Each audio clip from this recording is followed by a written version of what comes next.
Right here you see a Cat D8N. Currently this is the largest dozer I've seen on a site moving in New Jersey besides a D10.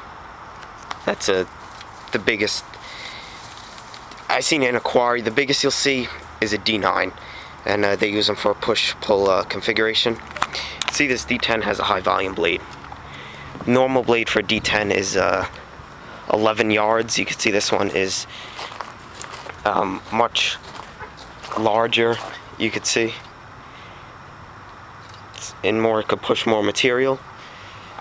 Front guards so the operator can see, obviously, and no rocks push back against the rad and such forth.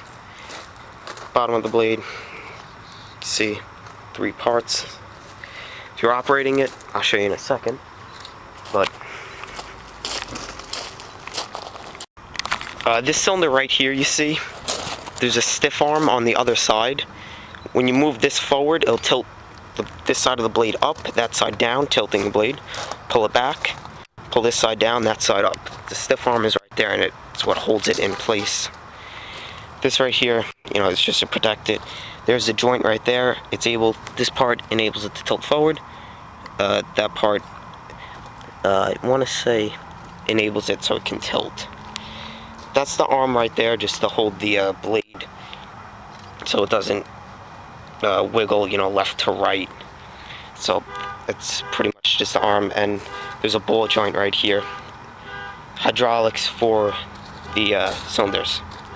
Lift cylinders right there.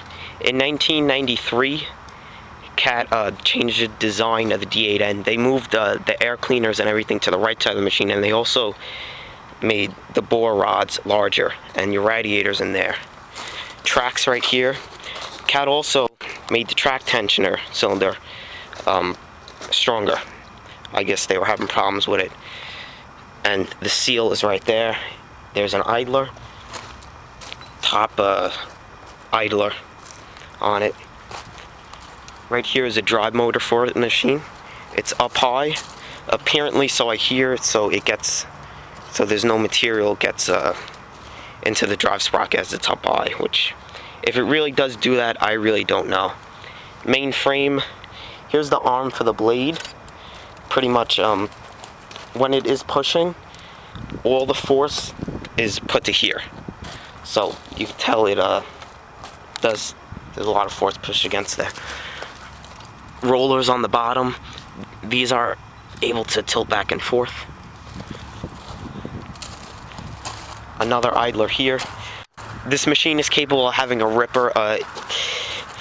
In Jersey here, you know, it's not really needed for a ripper, so they just put the hitch on it, or you could put a counterweight. Single grouser pads, these are the grousers, the pads. You can see they're just hooked onto the chain links. Top of the machine, working light, the hitch,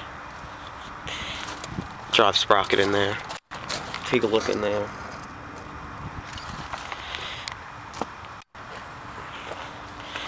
Left side of the machine, operator's cab is up there, obviously.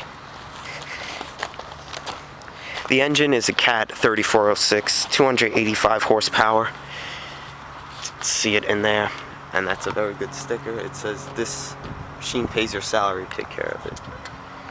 But here's a stiff arm, you could see right here, and the lift cylinder, you see it's on the ball joint right there, as long as right there. And here's a close-up of the track tensioner. So basically, if you want to tension your tracks, it'll just slide right out. Loosen them, pull it in, or retract it. But I was honestly surprised to see that blade on it. Normally I wouldn't see that type of blade on it, and I wasn't even expecting to see this D8. But it was definitely something good to find. But there you have it, the D8N.